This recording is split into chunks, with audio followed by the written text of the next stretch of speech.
kind of coffin will you choose? Like the vampire, like the black color. black, jet black, with nice flames. Name and the music, yeah? Rock and roll.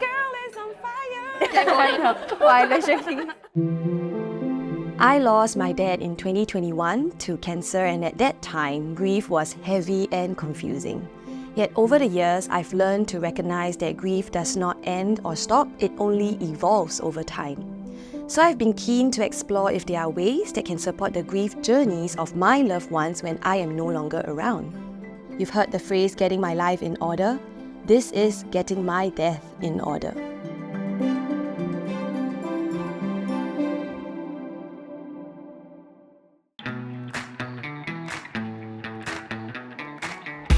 While browsing grief resources online, I came across the LiveFu app. Aside from the usual features to support funeral planning, it allows users to preserve memories of their loved ones in a virtual 3D space. You can leave text, photos, and audio recordings pinned to different corners of the room. I wanted to explore how this can help process grief and decided to memorialize a space which holds significance for me. Could you tell me why you actually want to start LiveFu? Last year, my grandma passed away and it was very painful for me. And when I started talking to other people, I realized that this was a shared pain point. I did think about whether I wanted to create a space for my dad, but I feel like I might not do justice to the space because I only know my dad as a dad, right? But besides a dad, he is a son, he is a colleague, he is a friend, and I might not have access to these other parts of his life. I actually created a 3D space for myself. Wow, Yeah. That's amazing. I would love to take a look at it. Hello, welcome to my room. I chose to memorialize my room because I consider it a safe haven, a place I come for relief or respite at the end of the day. I spend a lot of time on the floor, just lying down, meditating and reconnecting with myself. If I'm no longer around, I do hope my friends will come and use this space and maybe do the same too. This Winnie the Pooh is the same Winnie the Pooh as the one on my tattoo. Why I got this tattoo to remember my dad is because my parents finally agreed to let me have a soft toy on my 5th birthday. So he brought me downstairs to buy Winnie the Pooh, and on the way back, he piggybacked me, and then I piggybacked Winnie the Pooh, and that was a very significant memory for me, so I decided to get it memorialized on my arm. Before my dad passed away, we went to IKEA to buy a chair and we fixed the chair. Bless me, I was too small and light, so I couldn't put the chair to the lowest level I wanted. So my dad actually helped me sit and lower the chair to that level, which was perfect for me. After my dad has passed away, we went to toggle with the height, like the chair floated up. And I couldn't press it back down again. And I remember that moment I was just panicking and I started to cry. I kind of erased the memory of my dad. After I allowed the grief and the emotions to pass, I just got someone to help me level the chair and everything was fine. Here is where I birthed my podcast, Being with Grief. I actually wanted to start recording snippets of my dad's voice when he was still around with cancer. But of course, I was in the thick of grief at that point and that didn't happen. But after my dad passed, I realized that there were a lot of people who shaped how I grieve, so I wanted to capture those perspectives. One thing that I find very interesting is that the way different parts of your room signifies different aspects of you. I think I'm taking care of how people who will miss me, like how they will feel and how they want to stay connected with me. So I feel like this gives me an opportunity to care for their feelings when I'm not around. One day, if anything would happen to you, I think people will have a much better understanding of your life.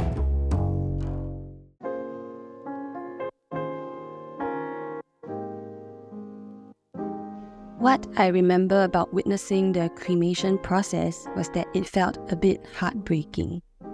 When I saw my dad and my grandma's casket going into the flames, it was really hard and I wish it could be different.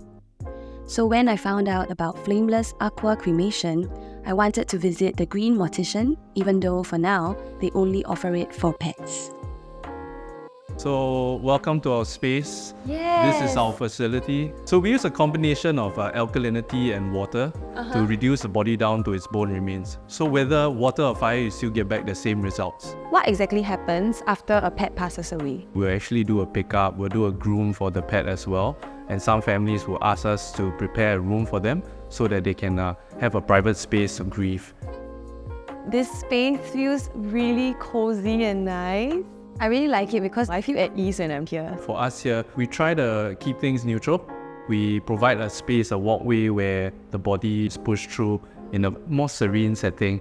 So I'll show you behind what happens next after the body is pushed in.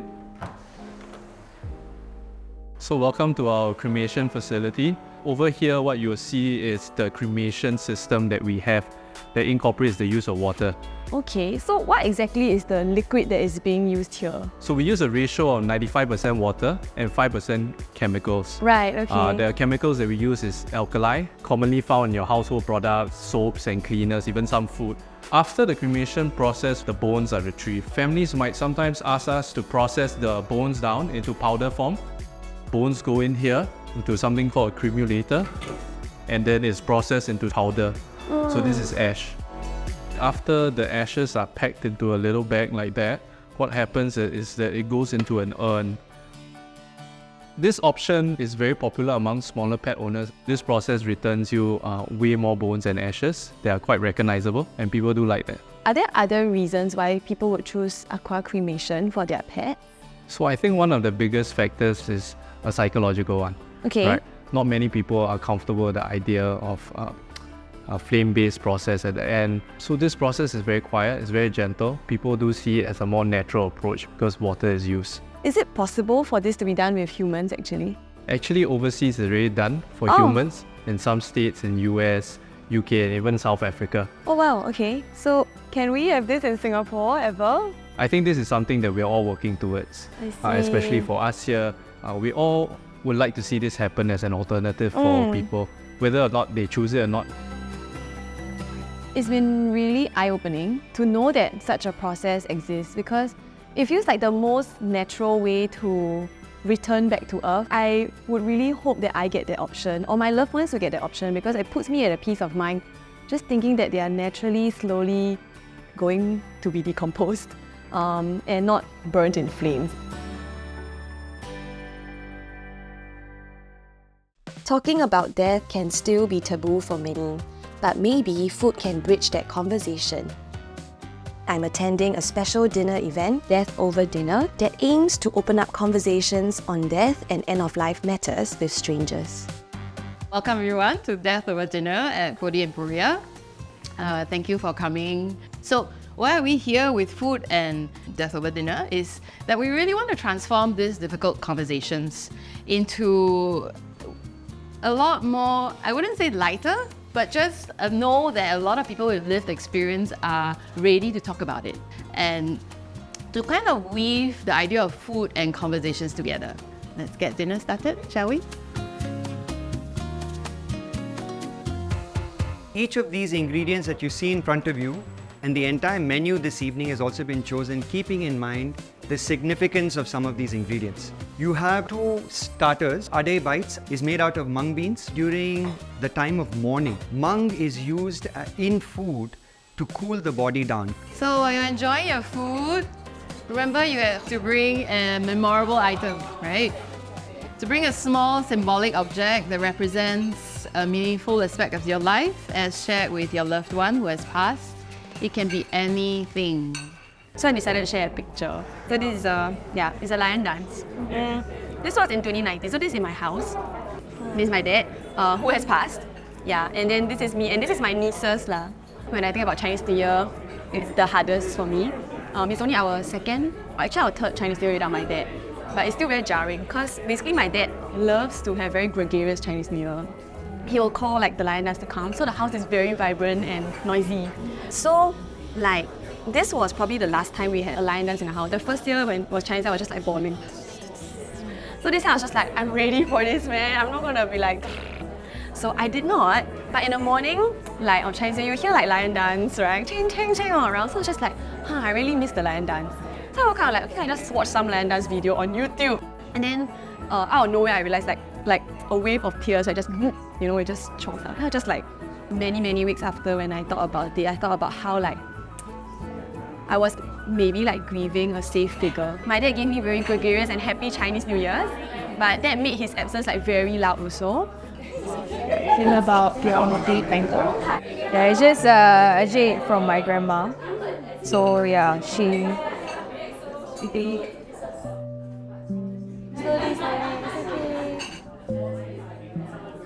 Are you good? I'll just do a quick one. I didn't know I was gonna cry, dude. I think because I miss my grandma. So I was given this at 18 because I liked her jade bangle. It's actually bought by my dad when he went to China long ago, and she never took it out. And so it was still wrapped in like Chinese silk and everything. And then she's like, actually I have one, And then I wore it. She gave it to me, and I'm not supposed to take it out because my grandma passed away. I asked my mom whether we can wear the jade bangle for her and then get her cremated with it.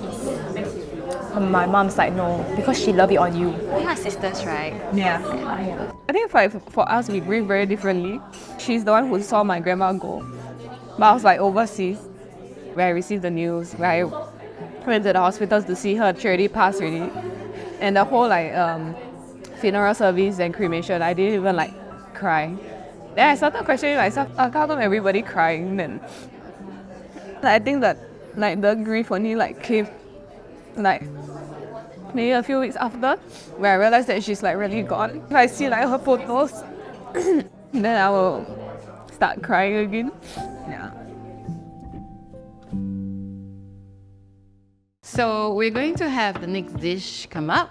Before that, I also sent you a little article to read about the 12 life lessons. This is called a chakka biryani. Chakka is young jackfruit. There is a strong significance of the value of jackfruit in giving the departed soul a safe passage to the next world. We all watched the recent video about the girl who had her pre-funeral. The living funeral? Yeah. So I think if I knew that I was gonna deteriorate very quickly, I think I would do that as well. Yeah, I thought it was really very brave of her to actually do that. Right. I really planned when one day when I pass away, I want people to wear bright colours to my funeral. I hate the idea of people wearing black to my funeral. It's just like Go! This situation in us. Some shade. That should be about you, huh? Yeah. I already told her what kind of funeral I want if I die. Nice. Yeah, we talked about it. You chose our coffin, the music and everything. Wait, what kind of coffin will you choose? Like the vampire one, that the shape. black colour. Black, jet black, with nice flames. Yeah. The rock and roll flames. Okay, rock and roll flames at the side. Yeah, play Guns N' Roses. So when it goes in on Yeah. brand, basically the fire and the fire. On fire, then go in the fire. Yeah. Then when the music ends, Rock and roll. this girl is on fire. Then go in her Violation King. Talking about death doesn't make death happen sooner. It is already going to happen, right? So there's nothing wrong with talking about it. So we have a last course coming, is ice cream. Going to slowly close up and you can sit around and continue to chat. I really appreciate your openness and honesty. So thank you very much. Thank you.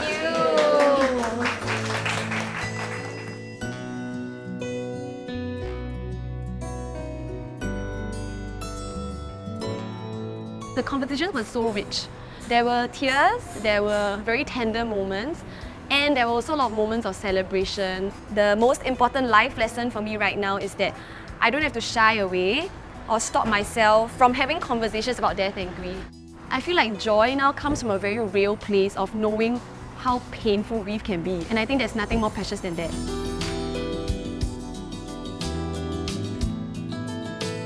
Many people talk about the 5 stages of grief and how it is not linear. Truly, when my dad passed away, I got to experience that because the different stages hit me at different times. I was clearly in denial because some days I will walk into the living room and stare at the spot where his hospital bed used to be and wonder, how did we get here? Sometimes I get really angry when I'm outside and I see some uncles in office wear hanging out. And I'd be like, why do you get to live? Even though I know it's not their fault. And I shouldn't have thoughts like that. A lot of bargaining also happened actually before my dad passed because it was cancer and we were always thinking, How much should we go further into treatment, or should we embrace that death is coming for us? It was also most depressing when my father finally passed away. It felt like the world was so cruel to keep going on despite my pain. It also looked like I was in a deep, deep well, looking out into the light, but not sure when I'm going to get out of it. Finally, with acceptance, it took time to get here, and it continues to be a work in progress.